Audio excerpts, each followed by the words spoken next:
anna Muhammadan abduhu wa rasuluhu la nabiyya ba'dah. Rabbi shrah li sadri wa yassir li amri wahlul 'uqdatam min lisani yafqahu qawli. Amma ba'd.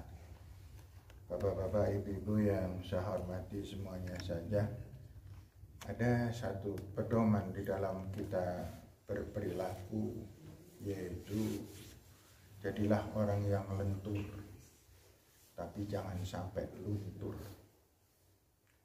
Berkaitan dengan hal ini, ada satu kekhawatiran saya, yaitu bagi bapak-bapak dan ibu-ibu yang sering makmum dengan imam-imam yang saya mengkategorikan tidak mengindahkan tumak ninah, sehingga ketika membaca Fatihah ada kecenderungan lebih cepat daripada kebiasaan kita. Seperti misalnya saya makmum, apabila makmum di sebuah masjid, saya itu nggak pernah membaca Fatihah selesai. Kalau pengen selesai, saya harus luntur. Kalau pengen selesai, saya harus luntur. Padahal jangan sampai kita luntur. Contoh misalnya, di dalam surat Zuhur misalnya yang tidak ada bacaan kerasnya, itu kita kan kalau membaca Fatihah kan diusahakan tumak ninah fil qiraah, yaitu tenang di dalam membaca, las-lasan diusahakan difahami. Kita membaca membaca doa iftitah misalnya. Kan doa iftitah tidak kita baca Allahumma ba'id baini wa baina khataaya kama bainal masyriqi wal Allahumma nakir bil khataaya kama Allahumma sil khataaya. Kan bukan begitu biasanya kita. Kita membacanya kan Allahumma ba'id baini wa baina khataaya kama ba'adta bainal masyriqi wal. Ada penjiwaan, ada apa yang sedang kita aturkan kepada Allah. Kita sedang berdialog kepada Allah.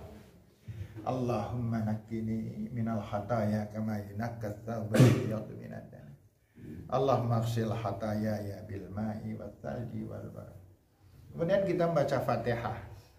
Kalau kita luntur baca Fatihahnya, jadi alhamdulillahirabbil alamin arrahmanir rahim maliki yaumiddin iyyaka na'budu wa iyyaka nasta'in ihdinas siratal mustaqim siratal ladzina an'amta 'alaihim ghairil maghdubi 'alaihim waladdallin amin. Semacam itu. Makanya di dalam salat zuhur dan asar yang bisa mengikuti sampai Fatihah selesainya rakaat 1 dan rakaat kedua, tapi nggak bisa baca suratan.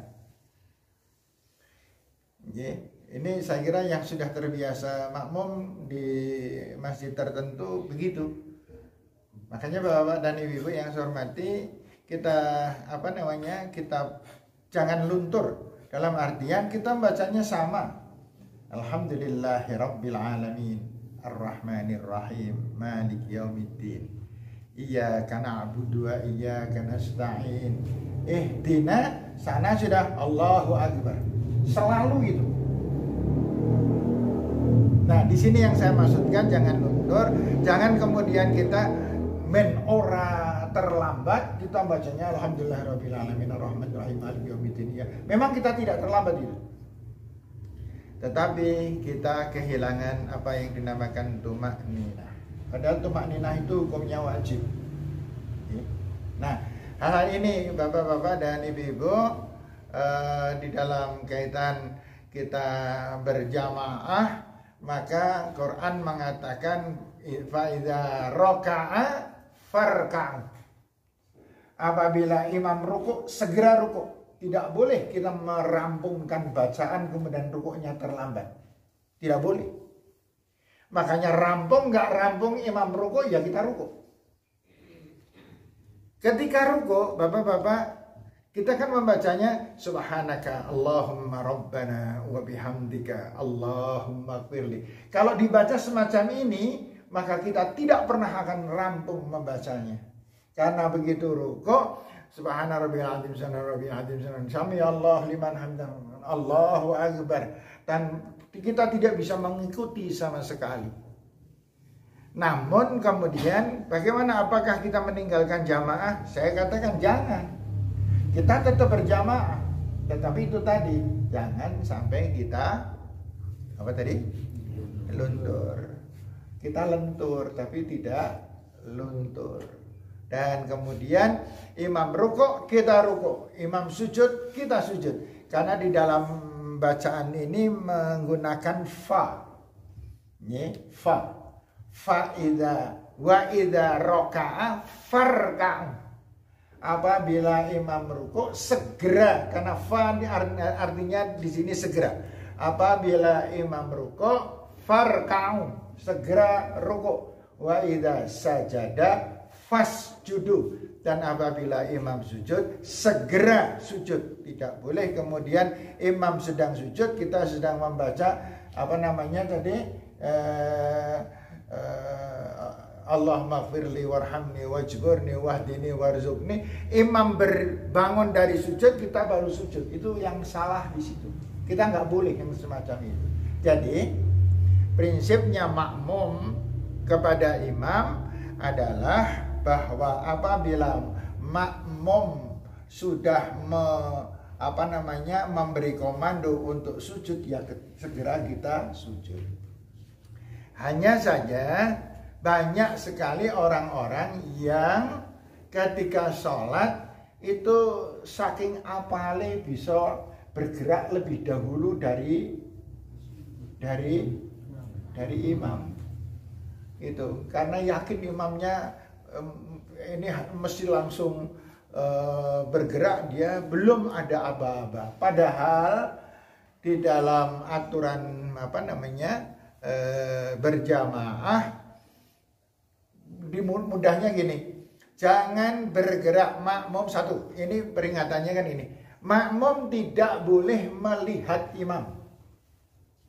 Makmum tidak boleh melihat imam, karena semua makmum melihat tempat sujud. Itu kiblatnya meripatkan tempat sujud. Yang kedua, makmum tidak boleh bergerak sebelum mendengar barnya imam. Bar Allahu Akbar atau dahnya imam, Sami Allahu liman hamidah, baru makmum bergerak. Allahu Akbar, baru imam bergerak. Sebab kalau tidak ditata semacam itu, nanti kejadian ada makmum yang mempunyai kebiasaan membaca aba-abanya dipanjangkan sesuai dengan gerakannya. Seperti bangun dari rakaat pertama, biasanya kan sujud terus bangun. Ada yang membaca Allahu Akbar. Kalau imam membaca Allah, ini makmum belum boleh bergerak sebelum mendengar baru makmum bergerak. Kalau bergerak sebelum barnya imam, kategorinya mendahului imam. Ini pengetahuan nampaknya kecil Bapak, Ibu-ibu, namun jangan lupa yang kesalahan kecil ini dilakukan sehari 5 kali, gitu kan? Kali berapa rakaat itu kalau setiap rakaat mendahului imam? Makanya kesalahannya jadi luar biasa besarnya, disebabkan karena itu tadi kita mengikuti alur jamaah yang ada. Nah, kemudian kepada bapak-bapak dan ibu-ibu semuanya juga mengenai yang terakhir, mengenai masalah berzikir, sekalian. Masalah berzikir satu pelajaran aja, satu. Tidak, saya udah tak ubek-ubek nang kitab fikih dan kitab zikir. Tidak ada bacaan Fatihah setelah sholat. Bacaan zikir di dalamnya ada surat Fatihah, itu tidak ada. Paham ya? Kalau yang kita berjamaah biasanya imam mesti ada bacaan Fatihah. Dan yang saya nggak tahu kenapa, saya tidak pernah mendengar zikir keras itu imam membaca Qul huwallahu ahad, Qul a'udzu birabbil falaq, Qul a'udzu birabbin nas. Lebar Fatihah langsung ayat kursi. Fatihah tidak ada riwayat. Qul huwallahu ahad, qul a'udzu birabbil falaq, qul a'udzu birabbin nas yang disunnahkan oleh Rasul malahan tidak terdengar kita membaca. Sehingga kalau kita zikirnya mengikuti mereka, kita ada beberapa hal yang tidak sama dengan sunnah tuntunan Nabi kita Muhammad sallallahu alaihi wasallam. Demikian Bapak-bapak dan Ibu-ibu yang saya hormati, adik-adik semuanya, semoga sedikit cuplikan pelajaran ini ada manfaatnya untuk kita semuanya.